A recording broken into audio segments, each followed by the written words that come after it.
Assalamualaikum warahmatullahi wabarakatuh. Sebelumnya perkenalkan, nama saya Fazal M. Syakil dengan NIM G0024154 dari kelompok B8. Kali ini saya akan menjelaskan laporan praktikum anatomi tentang mekanisme ereksi dan ejakulasi organ genitalia feminima eksternal dan vaskularisasi dan anatominya. Yang pertama adalah jelaskan mekanisme ereksi dan ejakulasi.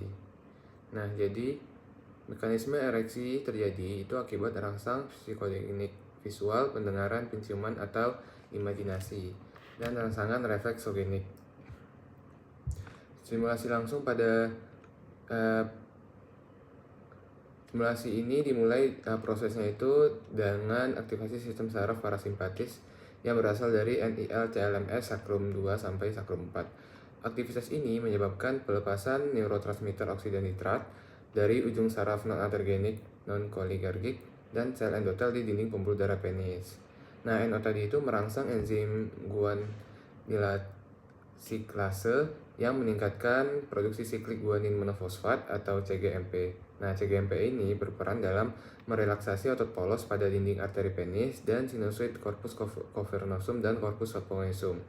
Seiring dengan meningkatnya aliran darah, sinusoid yang di dalam corpus cavernosum membesar dan menekan vena-vena subalbugenia yang menyebabkan darah terperangkap dalam jaringan erektil sehingga mempertahankan ereksi. Nah, faktor utama yang mempertahankan ereksi ini adalah mekanisme veno-okklusif yang terjadi akibat tekanan darah yang meningkat di dalam corpus cavernosum. Nah, tekanan ini menghambat aliran balik darah melalui vena dan vena penis, sehingga penis tetap dalam keadaan tegak. Fascia tunica albuginea yang membungkus corpus cavernosum juga berperan dalam mempertahankan tekanan internal yang tinggi selama ereksi. Saat stimulasi seksual berhenti atau setelah ejakulasi, enzim fosfodiesterase tipe 5 atau PDE5 mulai menguraikan CGMP menjadi GMP. Akibat dari penguraian tersebut tadi, kadar CGMP kan menurun dan otot polos arteri dan jaringan cavernosa berkontraksi dan aliran darah ke penis berkurang, yang menyebabkan penis kembali ke keadaan flasid. Dan selanjutnya adalah mekanisme ejakulasi. Ejakulasi ini sendiri adalah merupakan proses refleks yang dikendalikan oleh sistem saraf simpatis dari NIL-CLMS lumbal 1 sampai lumbal 3. Ejakulasi ini terdiri dari dua fase utama. Yang pertama itu adalah fase emisi. Fase ini terjadi di bawah kendali sistem saraf simpatis. Impuls saraf dari pusat ejakulasi di medula spinalis merangsang kontraksi otot polos berupa struktur berikut. Yang pertama itu vas deferens. Vas deferens itu bereaksi memompa sperma dari epididymis menuju uretra prostatica. Kalau vesika seminalisnya mengeluarkan cairan yang kaya fruktosa dan prostaglandin yang berfungsi sebagai sumber energi dan mobilitasnya dari sperma. Glandula prostat bereaksi menghasilkan cairan basah yang membantu menetralkan lingkungan asam di uretra dan vagina dan meningkatkan juga viabilitas sperma. Lalu sphincter internal vesika urinaria berkontraksi untuk menyegah refluxement ke dalam vesika urinaria. Lalu setelah fase emisi, lalu fase ejeksi.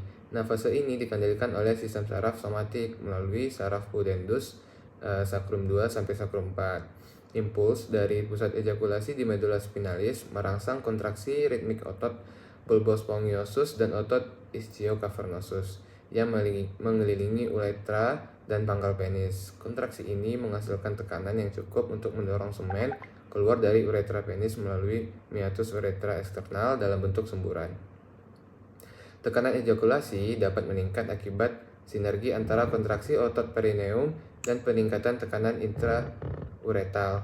Proses ini juga diiringi dengan orgasme yang melibatkan pelepasan neurotransmitter seperti dopamin, serotonin, oksitosin di otak yang menyebabkan sensasi kesenangan dan relaksasi. Lalu resolusi pasca ejakulasi. Setelah ejakulasi, sistem saraf simpatis mengambil alih, menyebabkan vasokonstriksi arteri penis dan relaksasi jaringan erektil. Proses ini memungkinkan darah meninggalkan corpus cavernosum melalui vena dan mengembalikan penis dalam keadaan flasid. Periode ini disebut fase refraktori, di mana pria tidak dapat mengalami ereksi atau ejakulasi kembali dalam waktu tertentu. Nah, lama fase refraktori tadi itu bervariasi berdasarkan usia, kesehatan, tingkat hormon, dan lain-lainnya, terutama hormon testosteron. Baik, selanjutnya adalah laporan praktikum yang kedua. Sebelumnya, perkenalkan saya Fazal M. Syakil dengan NIM G0024154 dari kelompok B8. Kali ini saya akan menjelaskan laporan praktikum anatomi yang kedua, yaitu anatomi OGF. Jelaskan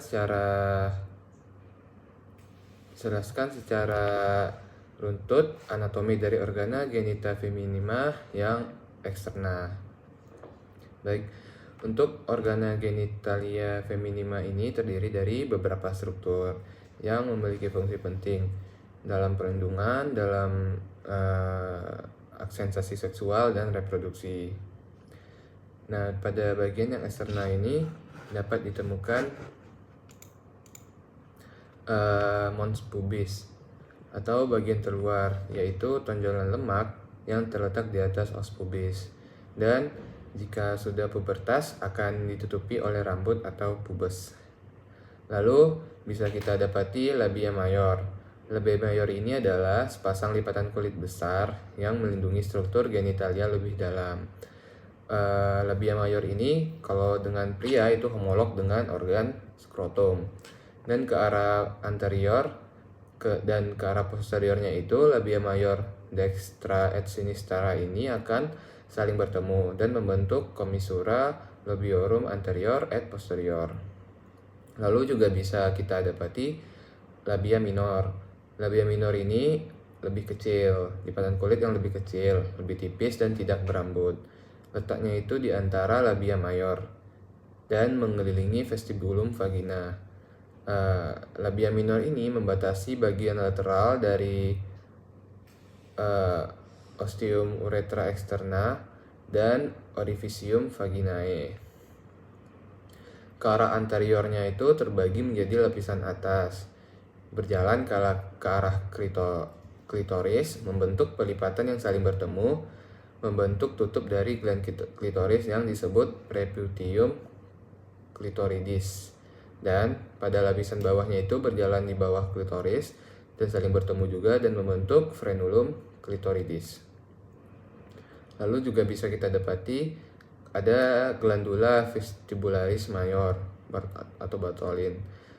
Glandula vestibularis mayor ini terletak di kedua sisi vestibulum yang berfungsi untuk menghasilkan cairan pelumas. Cairan pelumasnya itu sendiri itu berfungsi untuk menjaga kelembaban dan mengurangi gesekan saat aktivitas seksual. Glandula vestibularis mayor ini jika pada pria itu homolog dengan glandula bulbouretralis. Lalu juga bisa kita dapati ada ostium vaginae. Ostium vaginae ini adalah lubang masuk ke vagina yang sebagiannya itu dapat tertutupi oleh himen. Nah, himen sendiri itu adalah selaput mukosa yang kaya akan pembuluh darah. Dan himen itu sendiri bisa bermacam-macam. Ada yang anular itu bentuknya itu seperti ini, ada lubang di tengahnya seperti ini.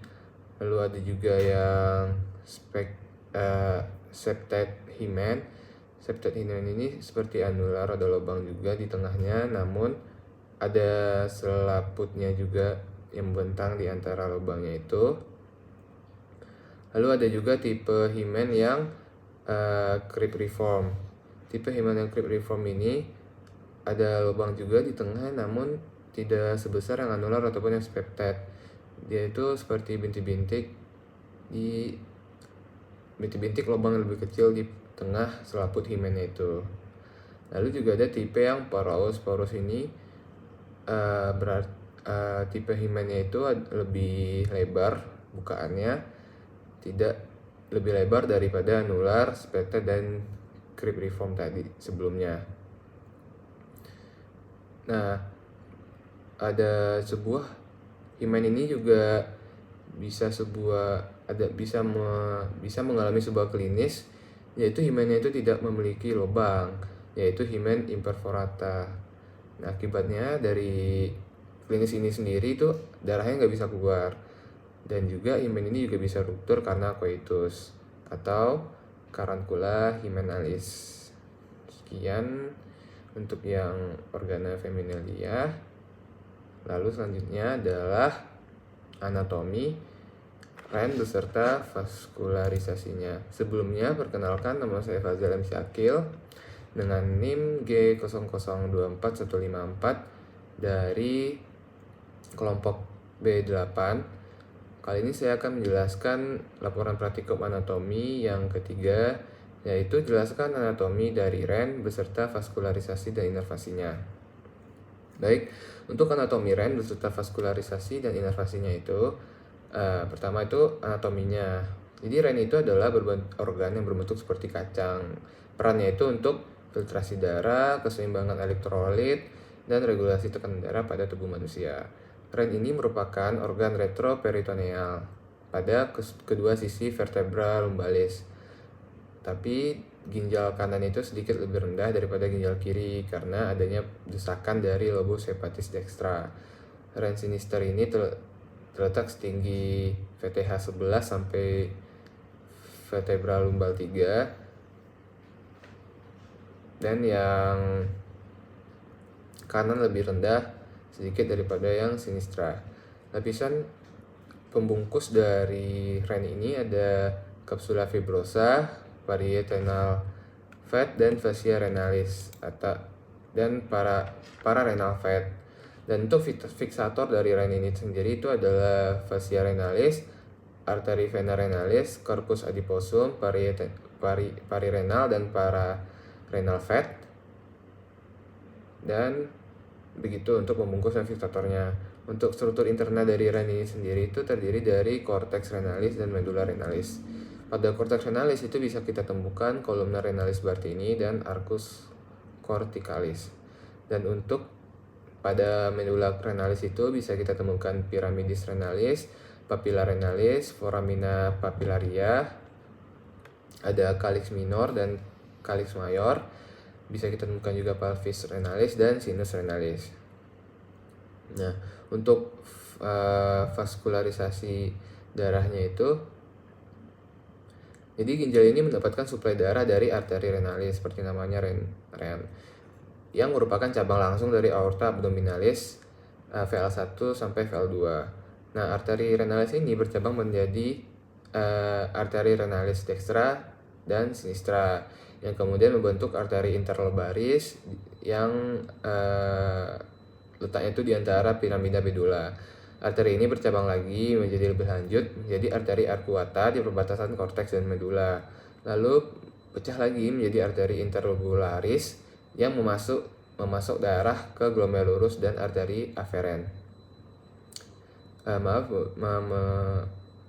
Memasuk darah ke glomerulus melalui arteri aferen yang membentuk kapilar peritubular di korteks atau vasa recta di medulla. Nah, kemudian bergabung dalam vena interlobularis, vena arcuata, vena interlobularis, dan akhirnya keluar lagi dan bermuara ke vena renalis yang langsung mengalir ke vena cava inferior.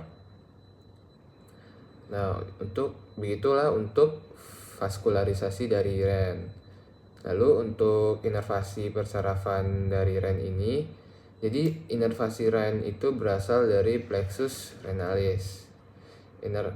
Untuk simpatisnya, inervasi simpatis REN itu berasal dari nervus